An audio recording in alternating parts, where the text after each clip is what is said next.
A school where the country's most incompetent teachers are hired and tasked with teaching students who haven't passed in years.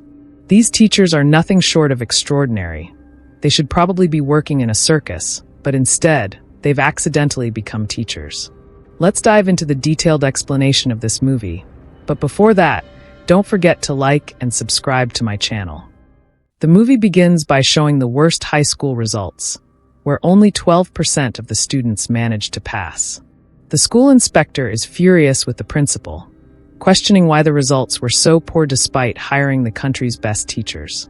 He gives the principal a final warning. If the school's pass rate doesn't exceed 50% this time, the school will shut down, and the principal will have to start washing cars on the street. In the meantime, the deputy inspector suggests that perhaps overly qualified teachers are too hard for the students to understand. Instead, he proposes hiring the most unqualified teachers in the country. The principal, confused and desperate, agrees. Next, our legendary teachers make their entry. First up is Teacher Coder, who is short in stature, plump, and always dressed in flashy matching outfits. She is decent at teaching, when she teaches, but spends most of her time attacking students. One day, a perpetually late student, David, enters the class. Coder, like a ticking time bomb, lunges at him. David barely escapes with his life. Next comes the king of laziness, Teacher Cotero, who is so lethargic that he arrives 10 minutes late on his first day. He then spends 20 minutes explaining the meaning of his name to the students and uses the remaining time taking cigarette breaks outside the class, never to return until the class is over. Then we meet Teacher Polycon, a diehard fan of Napoleon. He's supposed to teach history, but has never moved past Napoleon's life. On his first day, he accidentally walks into a German language class, mistakes the teacher for students, and begins narrating Napoleon's adventures. The German teacher quickly realizes the blunder and scolds him. "Hey idiot, you're in the wrong class. Go and teach Napoleon in your own class." Later, during lunch, Polycon encounters the same German teacher again and instantly falls for her. He decides he must win her over at any cost. Then there's the sports teacher, who seems better suited for training monkeys than humans. He instructs students to climb trees. Some fail miserably, while others fall and break their bones. But he cheerfully says, "Don't lose hope, kids. Everyone learns like this." Next is the most beautiful teacher of the group, Miss Julia, who looks nothing less than an angel. The moment she enters the class, the students forget how to breathe, and the boys fall to the floor every time she turns around. As usual, David arrives late that day, but upon seeing her, he completely loses his senses. The philosophy teacher takes the craziness to a whole new level. He places his coat on a student's head and says, "Watch carefully. Even this coat will start speaking now." Finally, we have the science teacher, Albert, who wanted to be a chef but accidentally became a teacher. He expresses his culinary dreams by mixing eggs with chemicals, which results in a massive explosion that fills the classroom with foam, making all the students disappear. At the end of the week, all the students' parents storm into the school to confront the principal because their children had become injured, disabled, or burned. Seeing the situation escalate, the principal tries calling the deputy inspector, but he hangs up the call as soon as he hears the principal's voice. The principal begins to doubt the deputy inspector's idea and decides to take matters into his own hands.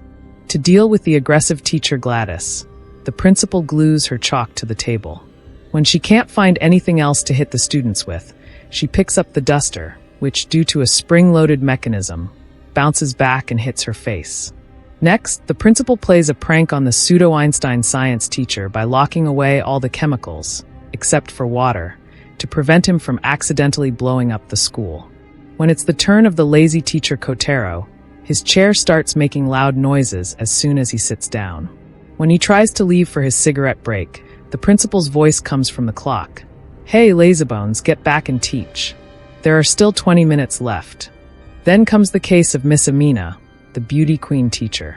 Her classes were always full, but the students' attention was always elsewhere. To address this, the principal removes the classroom heater, forcing her to wear an unflattering, heavy coat, like the hide of a rhino, to stay warm during lectures. Meanwhile, Teacher Polygon's mission to woo the German language teacher was still ongoing, but without much success. Other teachers advised him that women like tough guys. He tried acting tough, but instead, he looked more like a mechanic than a romantic hero, prompting the German teacher to reject his invitation for a date. The year continued like this. The teachers were frustrated with the principal's strict oversight, which prevented them from teaching as they pleased. They complained to the deputy inspector, who granted them permission to teach freely. With newfound freedom, Teacher Polygon arrived in class dressed as Napoleon, as if acting out a movie scene. Lazy Cotero turned his classroom into a picnic spot. In Gladys's class, David, the mischievous student, pulled the ponytail of the girl sitting next to him, prompting Gladys to cut her ponytail off entirely so he couldn't pull it again. The principal, unable to intervene due to the new teaching freedom, was helpless. The science teacher fully embraced his liberty, turning each of his classes into dangerous explosions, akin to life-threatening attacks.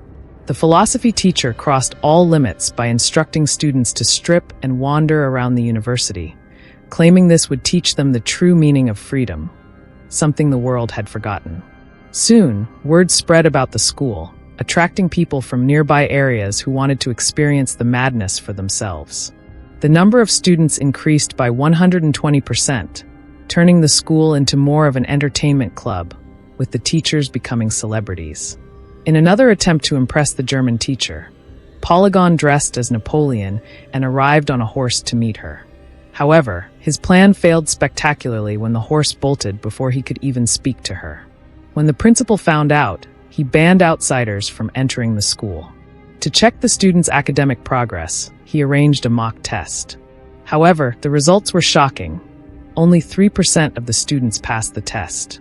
Seeing this situation, the principal becomes extremely worried and calls the deputy inspector, explaining that his plan is completely failing. The deputy inspector then reveals that he never wanted the school to succeed in the first place. His ultimate goal was for the school's poor performance to get the principal fired, so he could take over the position himself. Polygon overhears this entire conversation and informs the other teachers that they were deliberately hired as the worst teachers in the country to ruin the school's results. Realizing this, the teachers decide to prove everyone wrong by improving the students' performance. With only 2 weeks left until the final exams, Polygon suggests the idea of stealing the exam papers, and the group agrees.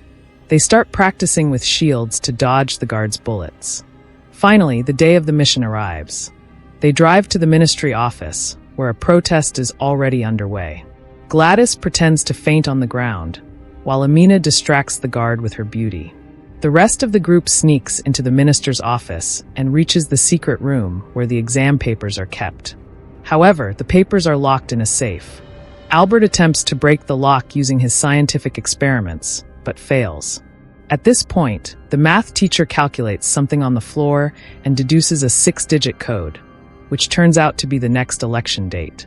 Coincidentally, it is also the safe's code. They retrieve the papers and return to the school. Using the stolen papers, they conduct a practice test with the students, emphasizing the importance of the questions. However, the students later reveal that the teachers had accidentally stolen exam papers meant for middle school students. The teachers now realize that passing the students is nearly impossible.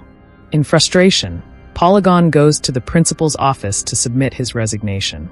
On his way back, the German teacher scolds him for running away from the battlefield, reminding him of Napoleon's spirit. Motivated by this, he climbs to the school roof and delivers an inspiring motivational speech to all the students and teachers, rallying them to strive for success in the exams. Over the next few days, both the students and teachers work tirelessly. To protect students from Gladys's attacks, the principal equips all of them with helmets. Meanwhile, the philosophy teacher starts drinking wine during lessons to make his teachings easier for the students to understand.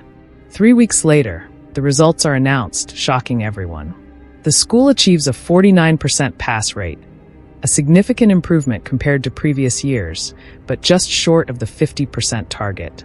Meanwhile, the deputy inspector is seen celebrating his victory, as it was all part of his plan.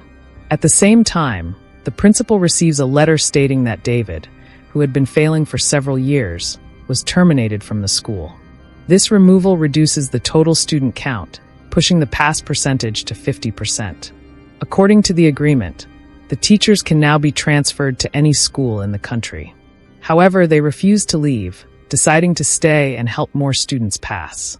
As for the deputy inspector, he is sent to the Amazon jungle to teach monkeys instead.